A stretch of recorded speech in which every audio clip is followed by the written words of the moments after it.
Kanpur UP सरकार में मंत्री राकेश सचान की मुश्किलें बढ़ती जा रही हैं। अब एसीएमएम 3 कोर्ट के पेशकार कामिनी ने मंत्री राकेश सचान समेत 3 लोगों के खिलाफ कोतवाली थाने में एफआईआर के लिए तहरीर दी है। पूरे मामले में पुलिस ने जांच पड़ताल शुरू कर दी। पुलिस अधिकारी ने बताया कि जांच में जो निकल कर आएगा उसी के आधार पर आगे में कार्रवाई की जाएगी। यूपी सरकार में मंत्री राकेश सचान के खिलाफ 35 साल पहले पुराने मामले में मुकदमा दर्ज किया गया था। तब से मामला कोर्ट में विचाराधीन था। मुकदमे के पुराने मामले में आज फैसला आना था। पूरा मामला एसीएमएम 3 आलोक यादव के कोर्ट में है। फैसला आने से पहले मंत्री राकेश सचान कोर्ट पहुंचे। आरोप है कि फैसला सुनाने से पहले ही राकेश सचान मौके से भाग निकले। उनके वकील ने ऑर्डर कॉपी छीनने की कोशिश की। हालांकि ऑर्डर कॉपी छीनने की पुष्टि किसी ने नहीं की, लेकिन कस्टडी में लेने से पहले ही मंत्री राकेश सचान भाग निकले। मामले ने तूल पकड़ा और राकेश सचान के खिलाफ कोर्ट के पेशकार ने कोतवाली थाने में तहरीर दी है। ज्वाइंट कमिश्नर आनंद प्रकाश तिवारी ने बताया कि तहरीर कोर्ट पेशकार ने मंत्री राकेश सचान के खिलाफ दी है, जिसमें फैसला सुनाने से पहले भाग जाने, विवाद जैसी बात लिखी है। मामले की जांच की जा रही है। सीसीटीवी फुटेज चेक किए जाएंगे। एसीपी कोतवाली की रिपोर्ट के आधार पर आगे की कार्रवाई की जाएगी। देखिए, हमें डिस्ट्रिक्ट कोर्ट से एक लेटर मिला है एंड हम उस लेटर के कंटेंट से पूरी तरह से हमने कंटेंट को एग्जामिन किया है, हमने देखा है और हमने कंसर्न लोगों से बातचीत भी की है। चूँकि अभी इस कंटेंट में बहुत कुछ ऐसा है जिसको एग्जामिन करने की आवश्यकता है, जिसको इंक्वायर करने की आवश्यकता है। हम कोशिश कर रहे थे कि सारे लोग हमें अभी मिल जाएं, बट बहुत से ऐसे जो है स्टेक होल्डर्स हैं जिनके मोबाइल ऑफ हैं, बहुत से ऐसे लोग हैं जो अवेलेबल नहीं हो पा रहे हैं। तो हमने जो है अपनी इंक्वायरी को आगे बढ़ाया है और ये हमारी इंक्वायरी एसीपी कोतवाली फर्दर इसको आगे बढ़ाएंगे। हमारी और भी टीम के लोग हैं जो इस इंक्वायरी को कंडक्ट कर रहे हैं। तो once inquiry will be completed, जो भी उसका आउटकम होगा, जो भी उसमें इंग्रेडिएंट्स होंगे, जो भी लीगली हमें आगे जाने के लिए इंग्रेडिएंट्स मिलेंगे, हम विधि के अनुसार उसमें आगे बढ़ेंगे। जो तहरीर मिली है उसमें क्या किस तरीके क्या कहा गया तहरीर में? देखिए, हमको वहाँ से जो लेटर मिला है वो लेटर जो कोर्ट है उनके पेशकार की तरफ से दिया गया है और उस लेटर में जो कंटेंट है उस कंटेंट को हमने देखा है। उसमें बताया गया है कि एक ऑर्डर था जिस ऑर्डर को वहाँ पे उस समय इशू किया गया था और ये बताया है कि कुछ लोग वहाँ थे जो चले गए। तो इसके पूरा का पूरा जो सिचुएशन है, सर्कमस्टांसेज है, वो अभी अंडर इंक्वायरी है, उसको हमें एग्जामिन करना है। कब तक एफआईआर? नहीं, देखिए, हमें पहले इसमें जो इंक्वायरी करके कॉग्निजेंस क्या है, इसके इंग्रेडिएंट्स क्या हैं, उसको क्लियर करना पड़ेगा। Once it will be clear, once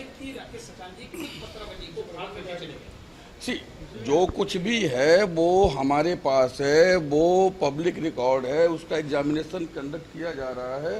once examination will be over, whatever is the required course of action that will be taken। कब तक इसमें एफआईआर हो जाएगी? देखिए, जो जेन्युइन टाइम हमें इंक्वायरी में लगता है वो लगेगा। हमें 1-2 दिन में इंक्वायरी करके हम इसके कंक्लूजन पे आ जाएंगे कि वहाँ पे क्या एग्जैक्टली हुआ था। उसके लिए सीसीटीवी कैमरे भी वहाँ हैं, हम वो भी खंगालेंगे, उनके फीड्स भी देखेंगे, वहाँ जो लोग थे उनसे भी बात करेंगे। हम सारी चीज़ों को देखेंगे, समझेंगे एंड जो जेन्युइन है वो किया जाएगा। मतलब फिलहाल अभी एफआईआर होने में समय है। देखिए, हम पूरी चीज़ों को एग्जामिन कर रहे हैं। We are inquiring each and every detail. Once things will be clear, will go accordingly. क्या हम ये मान सकते हैं कि जांच के बाद एफआईआर होगी? तहरीर आ गई है, जांच के बाद examination is going on. Once examination will be over, whatever will be the ingredient, जो भी गुण दोष के आधार पे हमें सामने तथ्य मिलेंगे, हम उसके हिसाब से आगे बढ़ेंगे। मंत्री राकेश सचान एसीएमएम 3 की कोर्ट पहुंचे थे। पुराने मामले में फैसला सुनाने की बात सामने आई थी, लेकिन मंत्री राकेश सचान की अचानक तबीयत खराब होने पर वह चले गए। अगली तारीख के लिए एप्लीकेशन दी गई, जिसे जज ने रख लिया। मंत्री के भागने वाली बात गलत है।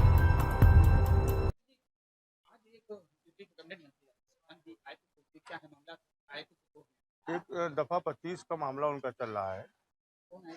उसमें मंत्री जी राकेश साहब उसी में आए थे कि अचानक तबियत कुछ गड़बड़ हो गई और माननीय न्यायालय से हम लोगों ने प्रार्थना पत्र की तारीख मांगी तो उन्होंने प्रार्थना पत्र हमारा रख लिया। फाइल साहब के पास ही है। हाँ, आज उसमें कोई कार्रवाई नहीं हुई अभी तक। ये है। पुराने मामले में आज कोर्ट में फैसले की बात सामने आने पर वो अपने वकील के साथ कोर्ट गए थे। आज वकील को जीरा करनी थी, लेकिन वकील ने अगली तारीख के लिए एप्लीकेशन दी। जीरा के बाद कोर्ट जो फैसला सुनाएगी उसे स्वीकार करेंगे। भागने वाली बात और ऑर्डर कॉपी छीनने वाली बात भ्रामक है और निराधार है।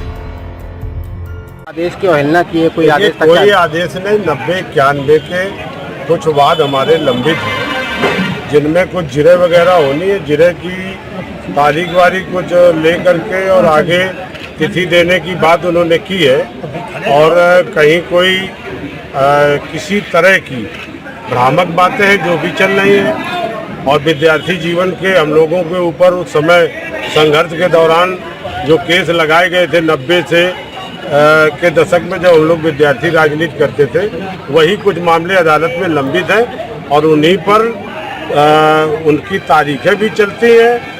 और आज भी कुछ तारीख लगी थी, तो उसमें आगे बहस की तारीख जज साहब ने शायद कोई दी है, और हमें मालूम नहीं वकील साहब को कौन तारीख है। क्या आज आप कोर्ट में उपस्थित हुए थे? कोर्ट में मैं मेरे को पहले मैं और काम थे कचहरी में, तो मैं गया था, लेकिन कोर्ट में भी वही उन्होंने कहा कि आज जिरे होगी, जिरे के बाद इसमें आगे कोई जजमेंट की तारीख लगेगी। तो जिरे की जो तारीख जज साहब लगाएंगे उसमें वकील जिरे करेंगे, और जिरे करने के बाद जो न्यायालय न्याय देगा वो स्वीकार हो। अच्छा, उसमें ऐसा कुछ सुनने में आ रहा है कि आपके वकील ने जो है न्यायालय का आदेश का जो है वो न्यायालय, ये सब भ्रामक प्रचार है, र्यूमर है। वकील और जज के बीच में जो बहस के रिश्ते होते हैं उसमें सब तरह की बातें सब भ्रामक है, कहीं कोई उनमें दम नहीं है।